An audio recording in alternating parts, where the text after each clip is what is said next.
We bring you the latest edition of MBC News with me, Upile Kaisa. Let's take a look at our top stories. President Professor Arthur Peter Mutharika calls on Malawians to join hands in praying for continued good rains in the country. Minister of Local Government and Rural Development, Ben Piri, commends Lilongwe District Council for surpassing its local revenue collection targets.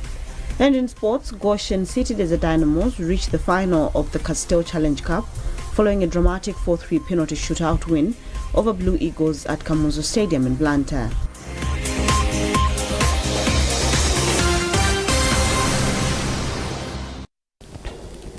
And now the news in detail. His Excellency the President, Professor Arthur Peter Mutharika, is calling upon all Malawians from all walks of faith to join hands in praying that the country should continue receiving good rains for a bumper harvest and further pray for an end to the prolonged dry spells which are being experienced in some parts of the country. Professor Mutharika quotes a holy scripture of 2 Chronicles 7 verse 14, which reads, "If my people who are called by my name shall humble themselves and pray and seek my face and turn from their wicked ways, then will I hear from heaven and will forgive their sins and will heal their land." Likewise, the Holy Quran in Surah Nuh 71 verses 10 to 12, which declares, "Ask forgiveness of your Lord. Indeed, he is ever a perpetual forgiver. He will send rain from the sky upon you in continuing showers and provide you with wealth and children, and will provide you with gardens and rivers." The Malawi leader is asking faith leaders to lead these special prayers on any day of their choice. From Friday 6th February 2026 to today Sunday 8th February 2026. Meanwhile, Deputy Presidential Advisor on Religious Affairs, Reverend Alexander Kamberi, has urged faith leaders to take action by leading their congregants in prayers, also called by President Professor Arthur Peter Mutharika. Reverend Kamberi says faith leaders have the responsibility to take action on matters of national interest as outlined in the scriptures. From Lilongwe, Patrick Dambula reports. President Professor Arthur Peter Mutharika's call comes after a dry spell which has affected close to 20 districts in the country, thereby threatening crop production. Commenting on the president's call, Deputy Presidential Advisor on Religious Affairs, Reverend Alexander Kambiri, has appealed to faith leaders to act on the call by the president by leading their congregations in prayers. Reverend Kambiri says the problem at hand affects all Malawians, hence the need to join hands in prayers. It's not a matter of just hearing what the president has said, but taking action to do something according to what the president has asked us to do. Because normally when we can just hear and remain quiet, nothing can happen. But it is our responsibility as church leaders to encourage our members to pray for this as the president has asked us to do so. Also commenting on the matter, Apostle Mike Chisale of Remnant Church of Jesus thanked God for instilling wisdom in the president to ask for prayers, saying, "4 times without count, God has answered the nation's prayers on different issues. Hence, the same will happen this time around." My reactions, number one, is to thank God, because it came from him that he put his words into the heart of our president. We really appreciate the initiative we have received from the president. And again, I would like to encourage believers wherever they are. We can pray and God will answer, because we have prayed many times and we have seen tangible results. In his call, President Professor Arthur Peter Mutharika urged the nation to engage in prayers this coming Friday, Saturday and Sunday, which are the days of worship for almost all religions. Patrick Dambula, MBC News, Lilongwe. Vice President Dr. Jane Ansah says the power of prayer can help to heal the country from the calamities that has affected the well-being of Malawi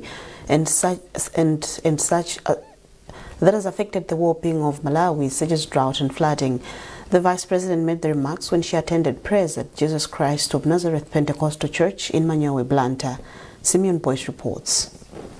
Following a plea by President Professor Arthur Peter Mutharika that all religious institutions should pray for good rains in order for the country to harvest bumper yields, the Vice President, Justice Dr. Jane Ansah SC, retired, attended special prayers at Jesus Christ of Nazareth Pentecostal Church in Blantyre. During the prayers, Dr. Ansa, who is also a known preacher, took to the pulpit to spread the word of God to the congregation.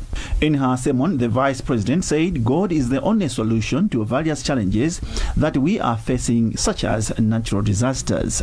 She therefore appealed to all the citizens to heed President Professor Arthur Peter Mutalika's call for prayers. After the prayers, the Vice President presented a donation of relief items from Dr. Jane Ansa Foundation. The items included maize flour, shoes, and exercise books to the needy people. 2 Chronicles 7:14. 2:7 verse 14. The people that are called by my name, Antu anga amenayitanidwa pa dzina langa, if they humble themselves ngati iwo adzichepetse and pray napemphera and seek my face, ndi kuyang'anira pa nkhope ya Ambuye, I will hear them from heaven. ine ndidzamva kuchokera kumwamba, I will forgive their sins ndipo ine ndidzakhululukira machimo awo, and then heal the land. ndipo ndidzachiritsa nthaka yawo. In her remarks, founder of Jesus Christ of Nazareth Pentecostal Church, Apostle Lynette Matope, commended the Vice President and the DPP leadership for putting God first in every endeavor. It is expected that God will hear the cry of his children and respond accordingly. Simeon Boyce, NBC News, Blantyre. Meanwhile, Muslims in Mangochi have asked for God's mercy to bring good rains that will result in bumper harvest, not destruction. The call has been made during a prayer session held at Muft Abbas Primary School ground in response to President Professor Arthur Peter Mutarika's recent call for religious leaders to pray for good rains. Devuma reports. Allahu Akbar. Muslims in Mangochi gathered to pray for favorable weather conditions, requesting divine intervention for adequate rainfall that would lead to a bumper harvest and free from devastating floods. The prayer session, which took place at Muft Abbas Primary School ground, was organized in response to President Professor Peter Mutarika's recent call for religious leaders across the country to conduct national prayers for rains.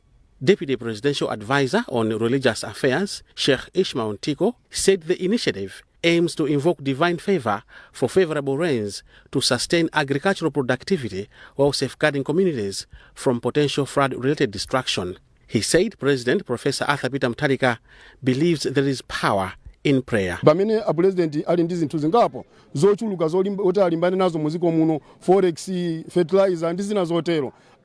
He says the president has a huge task on his table as he is working towards restoring the country's economy. So it would be disastrous if the country does not harvest enough, because it will mean shifting concentration from the economy to now sourcing ways to alleviate hunger. That's why he asked the nation to pray for good rains. Organizers of the prayers, the Ulama Council, under the Muslim Association of Malawi MAM, expressed satisfaction with the turnout of participants. Vice Chairperson of the Council, Sheikh Adam Musa, emphasized the importance of collective prayers in seeking divine intervention to ensure a successful rainy season. Whenever people ask and cry to God Almighty, it is only God who can answer the prayers, because it is Him that is responsible to bring down the rains and nobody else. So whenever there is a drought, we can only turn back to God Almighty and cry to Him for Him to be kind and merciful on us. President for the United Democratic Front, UDF, Atubeni Muluzi, was among the people that attended the prayers. Mangochi is among the districts that have been affected, with almost 14,000 households affected by dry spell. Dave Umar, NBC News, Mangochi. In Mzuzu, interdenominational prayers have taken place at Katoto Secondary School, where the clergy held the move by President Professor Arthur Peter Mutarika to call for prayers for good rains. Musa Secheo reports. Speaking after the prayers, Chairperson for Mzuzu Clergy Association, Bishop Amos Chuma, thanked the leadership of President Professor Arthur Peter Mutarika for asking God's intervention at a time when some parts of the country are experiencing dry spell. Bishop Chuma appealed to the religious leaders to continue praying in their respective denominations, not only for good rains, but also for continued good governance, peace, unity, and other aspects. It's our prayer that God should provide rains in this nation of Malawi. We are talking of good rains that should be there. That's our focus and that's our message. We are asking the religious leaders there, some that will go to church tomorrow on Sunday, some they've already gone today, even individual Christians and all Muslims, wherever they are, as they are conducting their prayers, please remember to pray for this nation. The prayers in Mzuzu were organized by Northern Region Interfaith Association, whose president, Bishop Silent Mtambo, thanked the clergy for responding positively to the call. There is number one, I'll hear from heaven. Number two, I'll forgive their sins. Number three, he'll heal their land. He'll heal our land. Number four, his eyes will be opened. And number five, his ears will be attentive to the prayers offered. We know and believe that God is going to hear our prayer. Our land is going to be a good land. We will expect bumper harvest this year because the leader of the nation has called for prayers and the people have responded. Parliamentarian from Zuzu City Southeast, William Kaweche, who also attended the prayers, expressed hope that the situation will improve through such prayers. Similar prayers are taking place in different parts of the country and will end on Sunday, 8th February 2026. Musase Cheo, MPC News, Mzuzu. Minister of Local Government, Road Development Ben Perry has commended Lilongwe District Council for surpassing its local revenue collection targets. He made the remarks after an engagement with council officials, councillors, chiefs and members of parliament for Lilongwe District. Austin Fukula reports. The local government minister donated 1 million kwacha from his personal salary to Lilongwe District Council for emerging as a shining performer in revenue collection. The commendation followed a report presented by Lilongwe District Commissioner Stali Chimwambiwa, which showed that out of a 1.1 billion kwacha local revenue budget for the 2025 to 2026 financial year, the council had already realized 1.2 billion kwacha before the end of the financial year. The report further showed that the council performed exceptionally well in the utilization of donor funds, constituency development funds, CDF, and other development resources, a development that impressed the minister. This is what the minister had to say. There are indicators that shows that one council is doing well or not. When you look at implementations of projects, they are at 100% in all areas. When you look at the local generation of resources, they are above 100.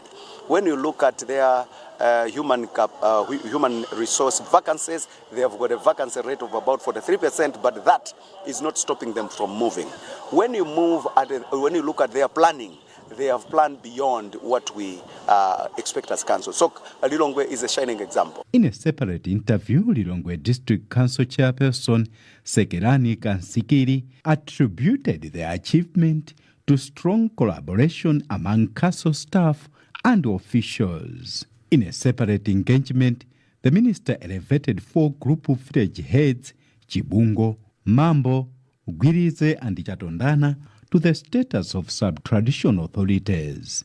The local government minister urged the newly elevated chiefs to stay away from politics, warning that political involvement compromises chieftaincy and contributes to leadership wrangles. He further encouraged them to be development-oriented leaders who will spearhead progress in their respective areas. Meanwhile, the minister has directed that all areas experiencing chieftaincy disputes must submit names of legitimate heirs to the throne within 30 days.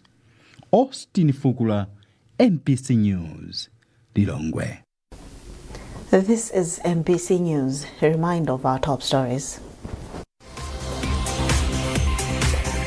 President Professor Arthur Peter Mutharika calls on Malawians to join hands in praying for continued good rains in the country. Minister of Local Government and Rural Development Ben Perry commends Lilongwe District Council for surpassing its local revenue collection targets. And in sports, Goshen City Desert Dynamos reached the final of the Castell Challenge Cup following a dramatic 4-3 penalty shootout win over Blue Eagles at Kamuzu Stadium in Blantyre.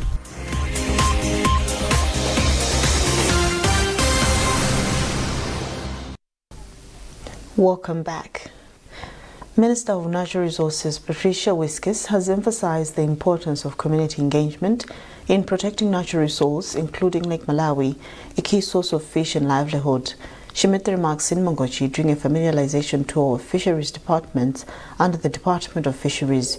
During the tour, the minister and her deputy held an interface with different heads of sections, including the Fisheries Department, before visiting Malawi College of Fisheries and a fish cage in Madeko. Owen Mavula with a report. Minister of Natural Resources Patricia Wiskes, in company of her deputy Chipidiro Mpinganjira, took time to embark on a familiarization tour of fisheries developments being undertaken by the Department of Fisheries in the Lakeshore district of Mangochi. The tour, according to the ministers, was aimed at touching base with representatives of different sectors in fishery management to understand challenges and opportunities in the sector, to inform the ministry on practical policies that can respond to the needs of fishermen and aquaculture operators. The Minister of Natural Resources placed emphasis on the need to collaborate in managing natural resources for sustainable fishery management and assured people that our ministry will continue providing support to address challenges facing the fisheries sector and safeguard fish stocks for future generations. The challenge that the industry is facing at the moment is a lack of enforcement for monitoring. We are relying heavily on physical monitoring. At the moment, the sector does not have enough boats to actually go on water and monitor the activities there. There has been, however, strides to move from physical monitoring to move with the digital age to have other tools that we can use for monitoring, for instance, the drones that we have just witnessed today. Deputy Director of Fisheries, who is also Deputy Principal for Malawi College of Fisheries, Neverson Msusa, briefed the Minister on new innovations the college is implementing to increase fish stocks. We are these days emphasizing on the cage farming. Cage farming is, an improved nature of fish farming other than the pond farming. So this is a new technology, and as a college, we are ensuring that the general public should be trained in cage culture so that they can maximize the profits other than, dwelling on the pond culture. So this is the new technology which we are advocating as a college. Available information indicates that Mangochi contributes about 10% of Malawi's total fish supply, with approximately 60,000 people depending on the fishing sector for livelihood. Owen Mavula, MBC, Mangochi. Minister of Labour George Chigona has urged the tea industry to put in more effort in initiatives that promote decent work in the country. Chigona was speaking during a meeting with the Tea Association of Malawi Board and in its Industrial Relations Committee at the Mimosa Tea Research Foundation after touring Satemwa and Seama tea estates in Tiolo and Mulanje. Mercy Zamao with the details. Before meeting the Tea Association of Malawi Board and its Industrial Relations Committee at Mimosa Tea Research Foundation in Cholo, Chigona toured Satemwa and Seama tea estates where he interacted with workers. And here are some of the concerns which the people raised. What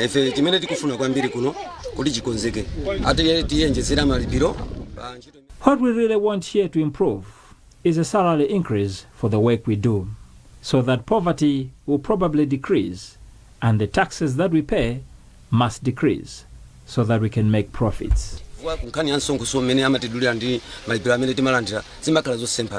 response, the minister emphasized the need to strengthen labor standards and improve working conditions. He, however, commended the sector for its significant contribution to employment and the national economy. We tell them to fix things like PPEs, that they need to provide people with safety equipment, and I think they did. And then we are looking at the welfare of their employees. I think that's an ongoing, not yet fixed, but we're still on negotiations, and I think some other things is just to do with decent work. We just have to comply with the laws. The laws are very critical. If you don't comply with the laws, then we'll do what is necessary. Vice Chairperson for Tea Association of Malawi, Atu Kalinga, commended the minister's visit and assured that there is progress in dealing with the raised concerns. Today basically was a follow-up meeting between the Ministry of Labour and the industry, following an earlier meeting in Lilongwe where the industry went to visit the minister to introduce our industry, and he was invited to come and appreciate what the industry is doing. So this basically was a follow-up of the meeting, and for the minister and the ministry to appreciate what the industry is doing and then what problems we are facing. The tea industry remains one of the Malawi's largest formal employers, providing jobs to about 60,000 workers during peak season and supporting more than 23,000 smallholder growers. Mary Zamawa, MBC News, Cholo.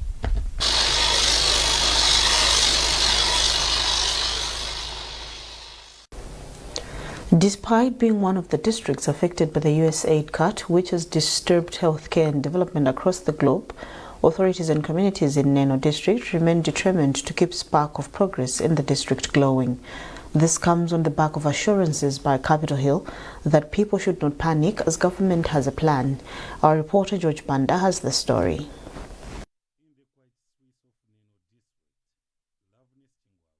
Surveys the once busy courtyard of her lodge, which is now nearly empty. The sudden US aid cuts, which began in early 2025 and slashed funding to NGOs like those supported by USAID and PEPFAR, have in turn taken a toll on local establishments such as Chingwalu's Lodge. Loss of jobs in health and development organizations has dried up the flow of visitors and contracts that kept her hospitality business afloat. After the announcement of the reduction of funding by the US government, some of my customers left the same day. Since February last year, my business has been affected as only few people are lodging here.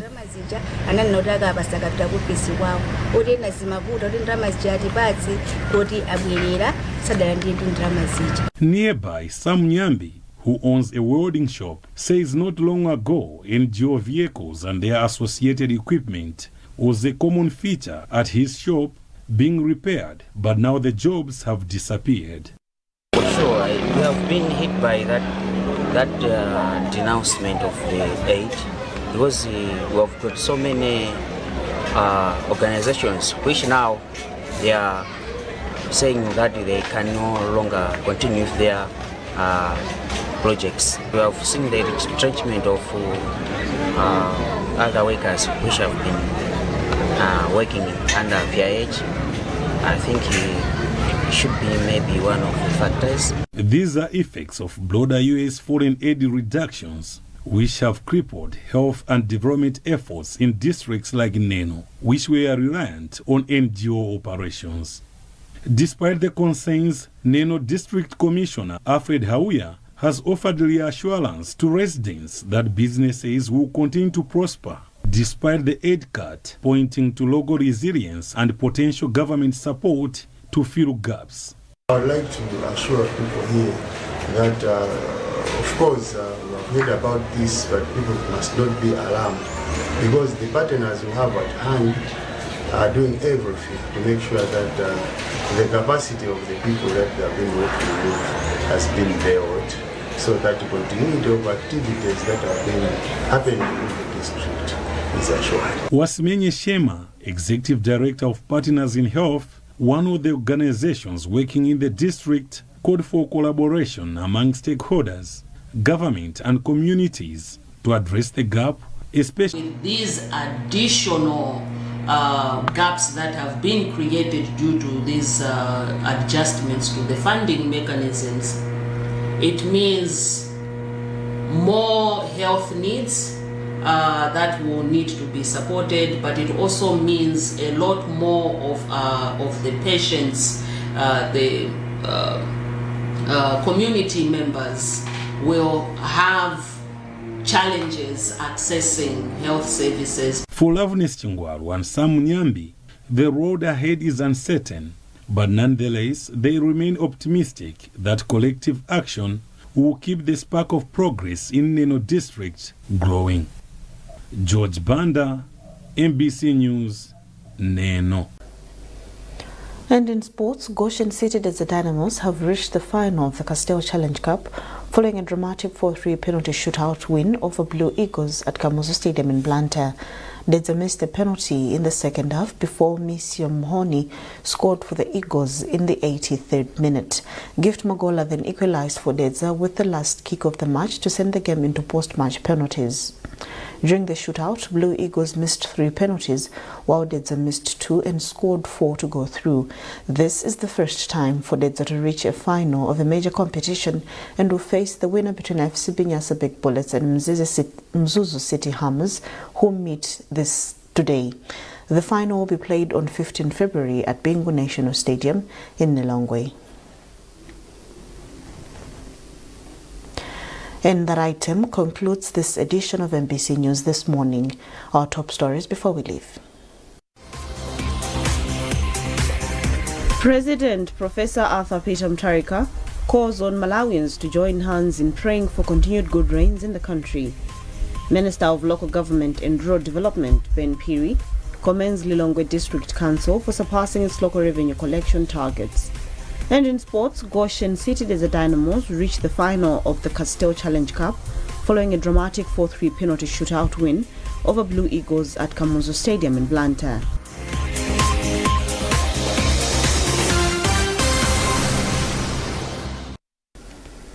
Keep up to date with our news coverage by scanning our digital platforms on the QR code at the top right corner of your TV screen.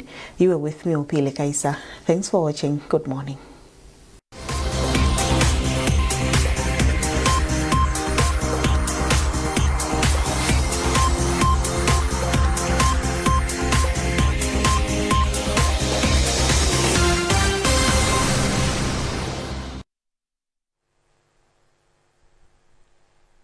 Good morning, and it's time for weather forecast. We are currently still expecting cloudy conditions accompanied by scattered thunderstorms and rains to persist over the country. We should also expect some parts of the country to experience heavy rains accompanied by windy conditions as well as fog patches. This is all due to the influence of the Intertropical Convergence Zone ITCZ, which is still oscillating over the country, which is the convergence of fairly moist and cool southeasterlies converging with warm and dry northeasterlies influencing these conditions. This is why this morning cloudy conditions are persisting over most areas across the country, accompanied by localized thunderstorms and rains, which are heavy in some areas. Temperatures this morning are also still feeling mild over most areas, such as Blantyre and Mwanza at 19 degrees Celsius, 18 over Lilongwe and Chinji and most parts of the central, but it's a little bit warmer over Ngabu and Nsanje at 24 degrees Celsius. This afternoon, we should expect mostly cloudy conditions to persist over the southern part of the country, accompanied by isolated thunderstorms and rains, but cloudy conditions accompanied by localized thunderstorms and heavy rains are expected in the central part of the country as well as the north. Temperatures are also expected to remain hot this afternoon over most areas in the southern part of the country, such as Ngabu and Nsanje, which are being forecasted at 35 degrees Celsius, but we should expect generally warm conditions over the central as well as the northern part of the country. I'm Tapua Kutagumudu. Be wise, be weatherwise.